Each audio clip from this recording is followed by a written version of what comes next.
i-call out yung fake news tsaka pagsinungaling ni Congressman Leandro Leviste na meron ako insertions na 150 million sa 2025 budget katulad ng binanggit ko na noong nakaraan. Paano ako makakapag-insert kung hindi pa ako kongresista noong 2024? So, medyo napa-atras siya.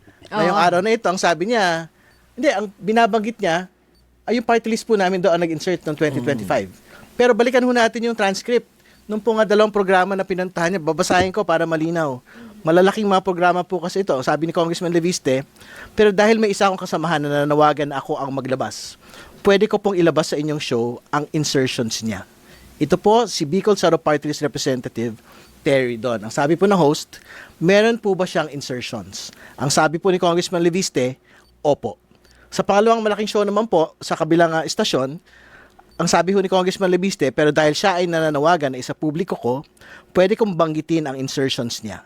Ito po ay si Bicol Saro Party List Representative Terry Don. Kaya nga, alam po ninyo, hindi siya pwede magtago na yung party list lang daw po yung inaakusahan niya.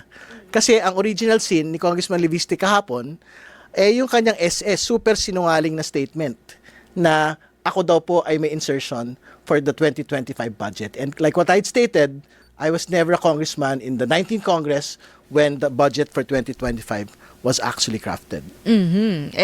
Anong next step nyo? Dahil sabi nyo nga, pinaratangan kayo ng mali. Ano?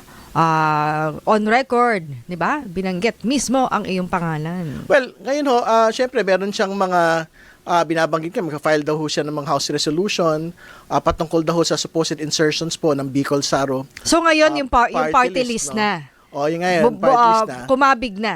Kumambyo na. Umatras na, basically.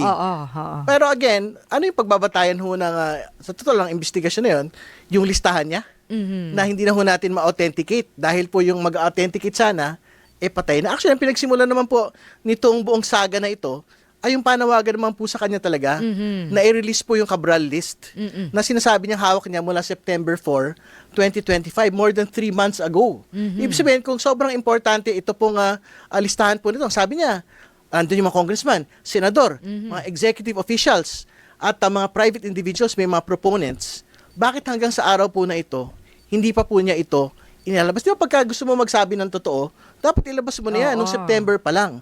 Pero anong nangyari na ho? Kinamatayan na po ni Yusek Cabral. Ibig sabihin, how are we going to authenticate this at this point? O, yung DPWH, naglatag na po sila ng way forward. No? Ang sabi ho nila, from today, yung pong subpoena po ng ombudsman para sa lahat ng files at the computer po ni Yusek Cabral, ibibigay na daw po nila